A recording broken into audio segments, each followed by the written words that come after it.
What's up, world? Thanks for jumping in for another ride. We are back in the shop today with the 2018 Ford Edge Sport, and well, unfortunately, we got that dreaded check engine light.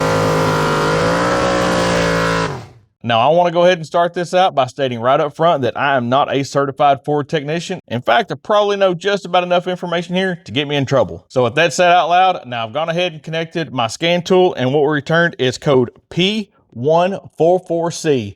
And what 114C states is evaporative emission system purge flow performance during boost. So I've gone ahead and done some online research, and I think that we probably narrowed this down to the purge valve that is located on top of the engine for the evaporative emission systems. And what my plan is, now that I have that code P144C and just a general explanation of what that code is, I'm going to go ahead and open the hood on the Ford Edge and see if I can track down that valve and get it pulled off. And then we can do just a couple of simple tests and see if it is that valve and see if that's something we want to spend money on before we just go throwing parts at this thing. Or if we get really desperate and we call our friends over at Paul Murray Ford and drop this thing off at the service department. So with that, let's go ahead and see if we can track down that emissions part and save ourselves some money here and get this swapped out, and then we'll clear the codes and see how this ends up. So whether this goes good, bad, or ugly, you're coming along for the ride. So let's see what happens. Okay, first thing for this is just to remove the engine cover, and it is just a 10 millimeter. And so there is one bolt, one nut. So nut down in here and bolt back there. So I'm going to go ahead and get this engine cover off. Okay, underneath the hood, this is what we've got. So this is the component that we're actually looking for. So this is very important, so I kind of wanted to walk you through this. If we swing over to the throttle body, so here's our throttle body. This line has to be disconnected, and this is very important, so I want to show you. So basically, you just want to push this line in towards the throttle body, and then you can squeeze these tabs here to the back, and you can see it protruding down there on the bottom. So you'll kind of squeeze it and then push that out as a safety retainer. And that is how you get that out. So then that will come off. And then as we move over to the right, this one came out pretty easy. So you just push the button in and it'll pop right off. So that is that piece. So we have 1, 2, and then as we swing over to this side of the component, this one right here was a pretty good bear to get off. So basically you just depress the green button, but what I needed to do is push it inward, and then as I push the button down, and then kind of wiggle it, and it'll come off. And I'm sure it's probably got an O-ring in there that it's just swollen and makes it stick, but it was absolutely solid to get off. And then this plug, all I needed to do was push it inward, and then I used a screwdriver. I pushed on this part right here, push it in, and then with that, and then once you do that, this plug will pull off like so. So that is all of the connections for this component, and then it just sits up on top of a perch like so. So I'm going to go ahead and get this thing slid out from the engine bay, and we will see how this goes. And there we have it. It was easy to slide out of there. So there's our empty spot. You can see our connections there. But that is our component. So let's see what we've got. Okay, here's what we have with this purge valve. So on the green side, this side here that goes up towards the throttle body, you could basically try to blow through this, and I'm absolutely not going to demonstrate that for you, but I did try to blow through this, and I could not get any air to go through there. So actually, this valve passed that initial test, which gets us to where we're at now with the vacuum tool on it. So once it passed the test of trying to blow through it, I was actually really concerned there's going to be something more complicated and upstream, but the next test that can be done on these valves is just a simple vacuum test. And I have checked all of my connections, everything, make sure that everything has sealed up good. Can't see any place that any leaks would be occurring.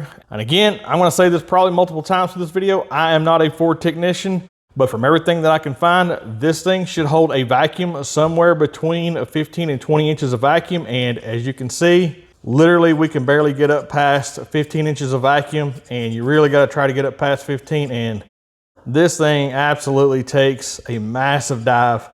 So with that failure in that test, I want to say with a pretty good stroke of confidence that this is probably going to be our failure point for the EVAP system and our code causing that check engine light. So with that, let's go pick up a valve and see what we can do to get this thing swapped out. All right, this is what happens whenever we get a check engine light on the Ford Edge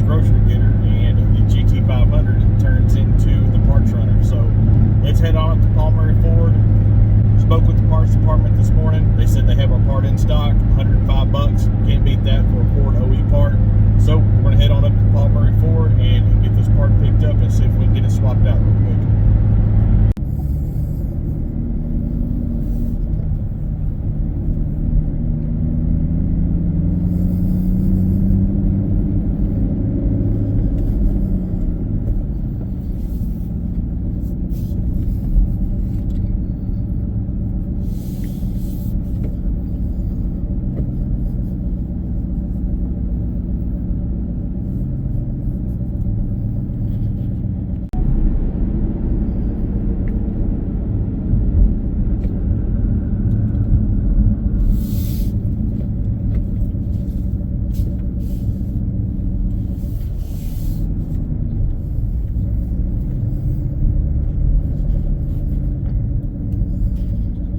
Now this is an old school parts counter.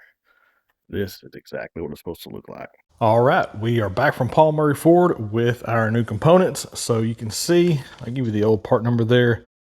That is the original manufacturer part number, and this is the updated part number. And I'll show you the part really quick. So old part, new part, you can see that they are basically the exact same part. So I'm going to go ahead and get these swapped out, and I won't bore you with reinstalling it. So reinstall is just the exact same as the removal, and it's very simple. Just basically 3 quick connects and 1 electrical plug. So we'll go ahead and get this thing put back together really quick. And there we go. Install was well under 5 minutes, probably actually just 2 or 3 minutes. And so we are all installed and ready to go. All right, so we have that EVAP Purge system back on the front of the Ford Edge. And I didn't bore you with all the details. Went ahead and cleared the codes. So as you can see there, system pass, no fault codes detected. And so next step with this is to get it out, drive it, and we'll see how it goes. All right, just for clarity, before I installed the new part, I did actually do that vacuum test on that port on the electrical end on the new component. And it held vacuum without no issues whatsoever, unlike the old component. So I think we got that narrowed down. With that, if you're watching this video right now, that means we've driven the car somewhere about 50 to 75 miles and no codes returned and no check engine light. So that means that this repair is a success. So if that's the case, seriously, good luck with your project or your repairs, whatever you have going on in your garage, shop, driveway, whatever it may be. We really do hope you got some good information out of this video, or we hope you just enjoyed hanging out in the shop with us today. I'm gonna go ahead and get all these tools cleaned up and put away. With that, make sure you check out another video. Check out the channel if you haven't already. You know the deal. We need you to go ahead and hit that thumbs up button, hit that subscribe button. And as always, jump in for another ride.